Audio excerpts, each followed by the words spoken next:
Han aparecido informaciones nuevas sobre el desastre de Valencia, el desastre del incendio sucedido en Valencia la semana pasada y con la ayuda del dibujo de los gráficos vamos a tratar de explicar y de acercar más por qué se produjo el problema y por qué el desastre terminó siendo lo que terminó siendo. Comprobar que no te falten ni las patatas, menuda chapuza. Y ahí es imposible guardar la distancia de seguridad. Ese sexto sentido se termina cultivando. 36.500 células de habitabilidad al año. Muy buenas amigos de AIDAR. El dibujo es la mejor manera de demostrar las cosas. Y en este caso, pues yo sigo quejándome, en cierta manera, que todas las noticias que veo acerca del desastre de Valencia, el incendio de Valencia, pues adolecen del tema gráfico. Muchas fotos, mucho sensacionalismo, se muestran las fotos del edificio quemado por todas partes, pero es que no hay ninguna, sigue sin haber ninguna explicación técnica en base a un gráfico como Dios manda. Las únicas explicaciones que he visto han sido a cargo de algún canal, de algún compañero de profesión que lo ha hecho muy bien. Dicho esto, soy Alejandro Arias, arquitecto, especialista en patologías, perito. Me encargo también de solucionar todas las dificultades que pueda haber en un proceso de compraventa o de alquiler, aportando todos los documentos que son necesarios para que el proceso se lleve de manera exitosa, documentos de arquitecto, cédula de habitabilidad, certificado energético, inspección técnica de edificio. Y aquí voy a explicar, esto es un diagrama, no es el edificio siniestrado, no, es un edificio imaginario que me he inventado yo, pero en el que quiero explicar en qué consiste precisamente la sectorización en incendios. Porque lo que está claro es que todos los edificios edificados nuevos tienen que cumplir con esta sectorización. Ya no estamos hablando de materiales, que si el poliuretano fuera, que si polietileno, que si paneles alucobond, que si era lana de roca. No estoy hablando de eso. Estoy hablando de que tiene que cumplir una sectorización. ¿Qué es una sectorización? Una sectorización es que se divide el edificio en distintos compartimentos estancos contra el fuego para que si se origina un fuego en un sitio no se propague a los otros. Esto es, vamos a imaginar, os voy a explicar. Esto es vivienda 1, vivienda 2, vivienda 3, vivienda 4. A la vivienda se accede por aquí, por aquí, por aquí y por aquí. Y me estaréis preguntando, ¿y esto qué es? Muy bien, esto es la caja de escaleras y esto es el vestíbulo de las viviendas con los ascensores.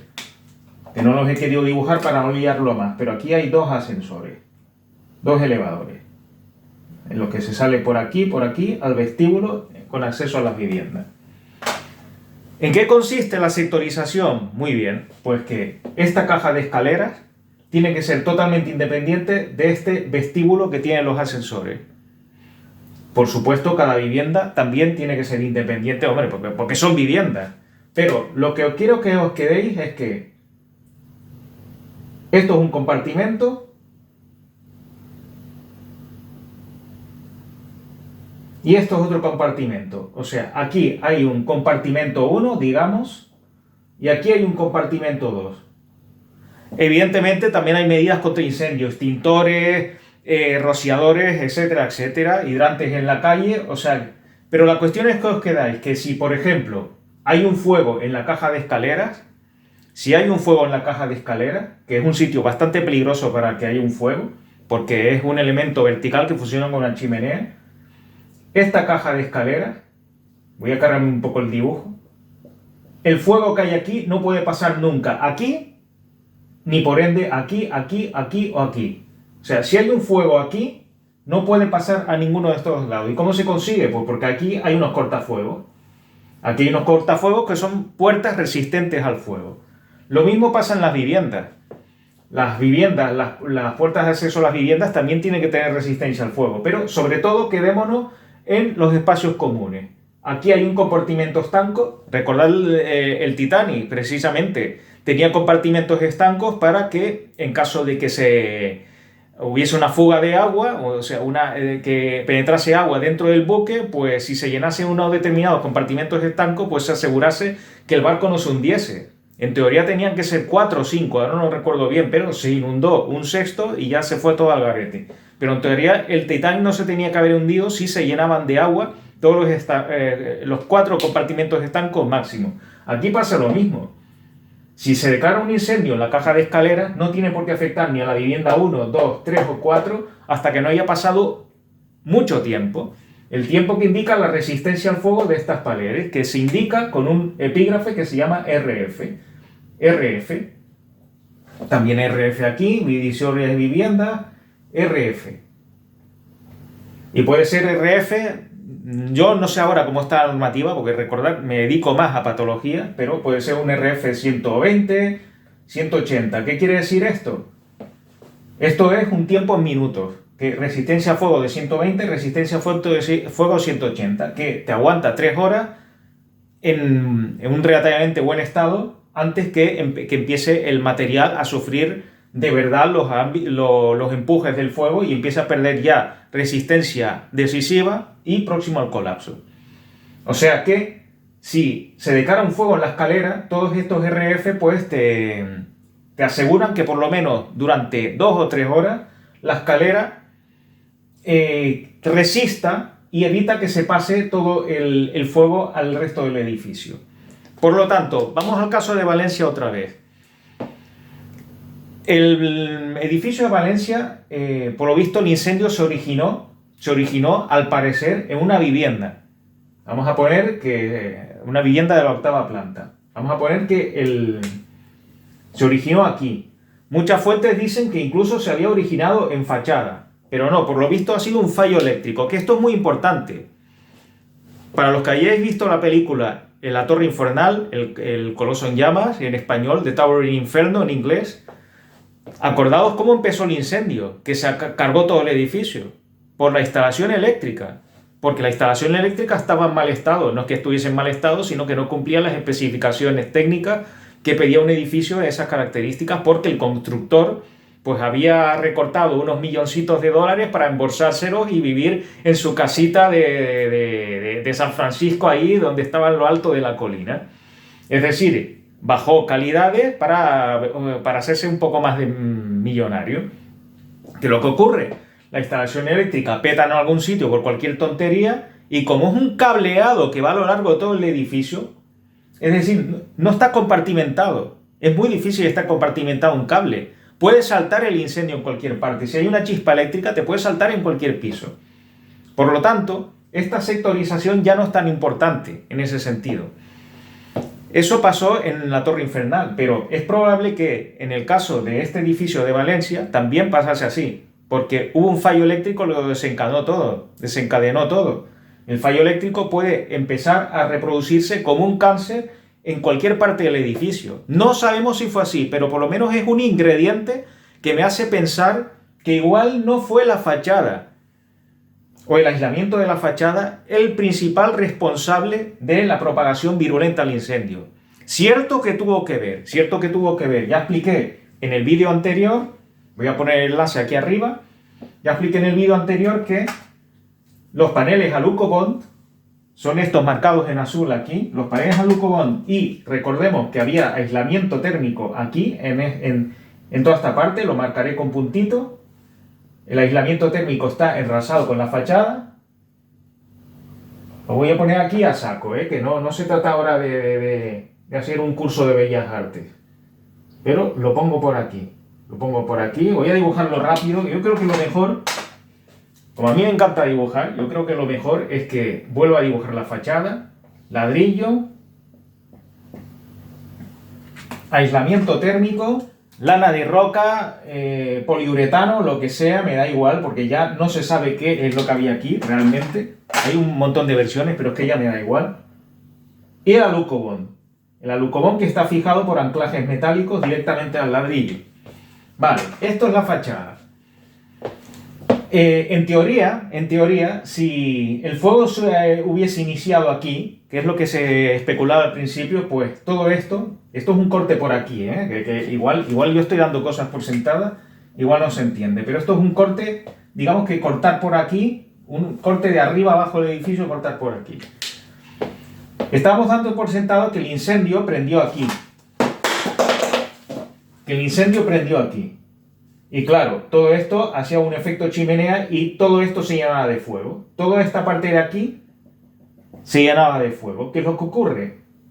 Que todo esto está quemándose, como si fuese una antorcha gigante, porque el fuego se... Estoy cargando todo el dibujo, pero es para que lo entendáis. El fuego está por aquí, como si fuese un arco de fuego en planta, un arco de fuego. Por eso no se puede salir, por eso estaba todo el mundo encerrado en las viviendas y por eso los que tuvieron tiempo de escapar y se dieron cuenta de lo que pasaba, pues igual se escaparon y luego por eso igual no se podía salir. Pero claro, pasa esto y se justifica que igual se quemen las cosas una por una. Pero no se justifica que en 2 o 3 horas no tuviesen tiempo de salir, un tiempo razonable. No se justifica. Por lo cual, a mí me parece que a pesar de que hubiese un arco de fuego, este arco de fuego podía haber afectado progresivamente a una vivienda, pero esta hubiese quedado a lo mejor libre durante 1 hora más. O esta. Porque recordemos que el incendio empezó sectorizado en unos puntos y luego se fue extendiendo a todo el edificio. Por lo que yo creo que más que el aislamiento térmico de fachada, poliuretano, lana de roca, me da igual, o el efecto chimenea de la fachada, yo pienso que la clave está en el tema eléctrico. Y como siempre digo, la película La Torre Infernal, que es de obligación, de obligado visionado para cualquier estudiante de arquitectura y cualquier arquitecto. Las instalaciones eléctricas son cables, se pueden sectorizar los conductos, pero es muy difícil unas instalaciones sectorizarlas, muy difícil. Las instalaciones que son las que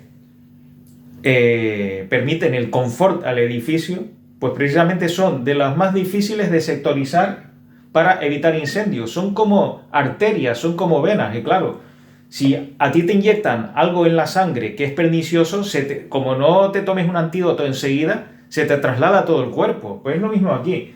Peta el sistema eléctrico en cualquier sitio, un cortocircuito, un cable, y el sistema eléctrico, pues todo el edificio está conectado entre sí, por muchos interruptores, por muchas cajas de conexión, por mucha sectorización que haya, pues es que al final puede petar en cualquier parte. ¿Quién te dice a ti que una chispa prendida aquí no se haya cargado parte de la instalación, que encima por el viento que había en Valencia, pues esas chispas no siguiesen prendiendo la instalación y al final fuese el desastre? Yo creo que era una mezcla de temas. La labor de los peritos será ver realmente qué porcentaje de culpa, entre comillas, no me gusta utilizar esta palabra, pero culpa entre comillas, tenía el aislamiento, los paneles Alucobond o la instalación eléctrica. Pero a medida que van pasando los días, lo que quiero que veáis es que no hay que tener nunca claro por qué son las cosas. No hay que dar por sentado. El primer día ya se estaba hablando de espuma de poliuretano. El segundo día apareció alguien que estaba diciendo que no, que era lana de roca. El tercer día todas las noticias volvían a la espuma de poliuretano. Luego, cuarto día, pues se habló de un fallo en el sistema eléctrico.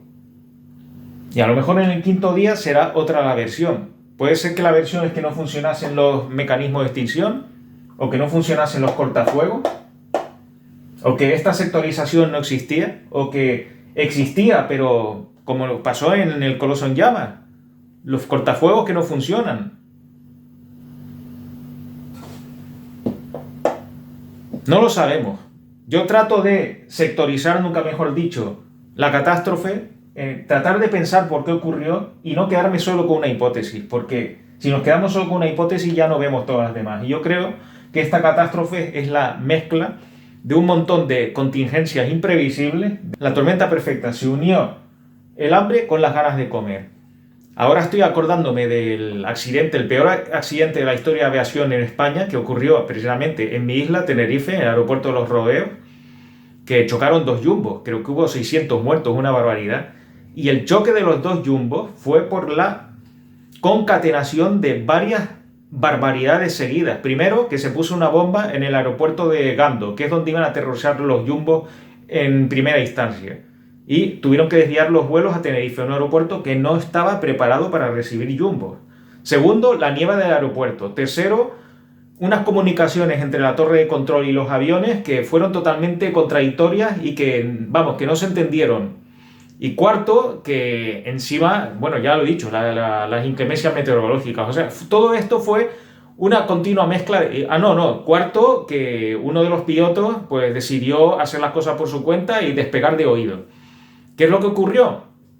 El desastre. Pero tuvieron que pasar 4 contingencias súper negativas para que pasase este desastre. Y yo estoy convencido que en este edificio seguramente confluyen varias contingencias muy negativas para que haya ocurrido de manera tan virulenta, porque no es normal que esto pase en un edificio moderno. Probablemente sea la culpa del aislamiento térmico, probablemente de los paneles, probablemente de la sectorización, probablemente del efecto chimenea, probablemente del sistema eléctrico que estaba defectuoso, probablemente del mal uso, no lo sabemos, pero lo que estoy seguro, prácticamente seguro, es que no es solamente porque hubiese espuma de poliuretano de aislamiento térmico. Me atrevo a decir que si solamente hubiese espuma de poliuretano, este incendio no había sido tan virulento y tal vez se había sectorizado a lo mejor en una vivienda o a lo mejor en un vestíbulo o a lo sumo en la caja de escaleras, y es la caja de escaleras lo que habría hecho la chimenea, pero no las viviendas, no las viviendas. Intento poner un poco más de luz en este asunto tan triste, para que, repito, no nos quedemos con todo lo que dicen los medios de comunicación. Tenemos que escuchar más a los profesionales, que somos los primeros que dudamos de las cosas, porque nosotros no tenemos la información. Yo no dispongo de la información de lo que ha sucedido en Valencia. Me tengo que guiar por lo que aparece en las noticias y por todos los documentos gráficos que van saliendo por ahí salteados. Pero tengo que emplear el sentido común, la nariz de sabueso y, sobre todo, pensar que muchas veces en arquitectura 2 más 2 no son 4. Y en este caso estoy convencido de que hay algo más que todavía no sabemos. Porque no me concuerda a mí un incendio tan bestia que haya causado tantos muertos con la realidad de un edificio moderno. Y repito, no conozco cómo está construido, pero es que aunque estuviese muy mal construido, es que tienen que ser muchos desastres en un mismo edificio. Por lo tanto, no tengo nada claro lo que ha pasado todavía, pero sí estoy seguro de que, más que una causa, hay varias.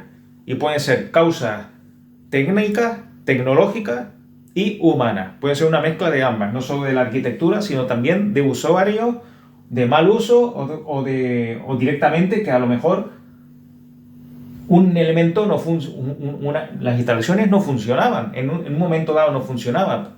Me estoy liando más porque es un tema que me gusta explicarlo para vosotros, pero llegaron también noticias de que por lo visto la instalación eléctrica en este edificio había presentado ya algún que otro problema.